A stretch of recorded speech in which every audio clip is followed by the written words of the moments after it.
নেত্রীর চাহিদা মতো রিপোর্ট দিতে হবে বলে চাপ দিয়ে আবু সাইদের মৃত্যু রিপোর্ট 5 বার লিখেছে আইনশৃঙ্খলা বাহিনী।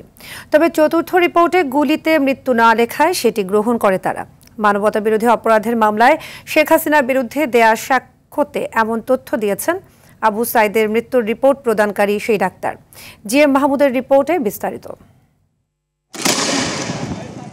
জুলাই আগস্টে সংঘটিত মানবতা বিরোধী অপরাধের মামলায় সাবেক প্রধানমন্ত্রী শেখ হাসিনা ও সাবেক স্বরাষ্ট্রমন্ত্রী আসাদুজ্জামান খান কামাল সহ 3 জনের বিরুদ্ধে 7ম দিনের সাক্ষ্য গ্রহণ করা হয়। ট্রাইব্যুনাল 1-এ সাক্ষ্য দেন 24-এর প্রথম শহীদ আবু সাইদের মৃত্যু রিপোর্ট দেয়া ডাক্তার রাজিবুল ইসলাম সহ 3 জন। তাদের জবানবন্দিতে উঠে আসে চাঞ্চল্যকর তথ্য।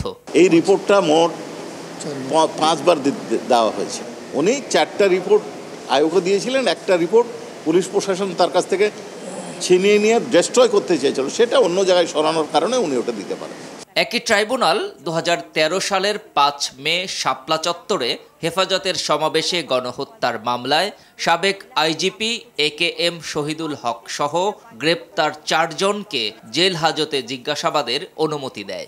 এনফোর্সড ডিসঅ্যাপিয়ারেন্স, সারা দেশে যে শত শত লোককে গুম করা হয়েছে, কারো খোঁজ আমরা এখনো পাইনি, কারা দীর্ঘদিন 7 মাস 8 মাস 7 বছর 8 বছর পর মুক্তি পেয়েছে, তাদের তদন্ত চলছে।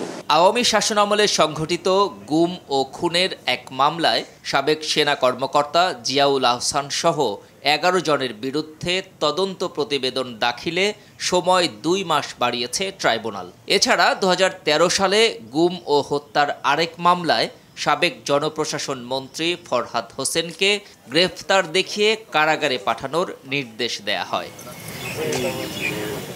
GM Mahmud, RTV, Dhaka.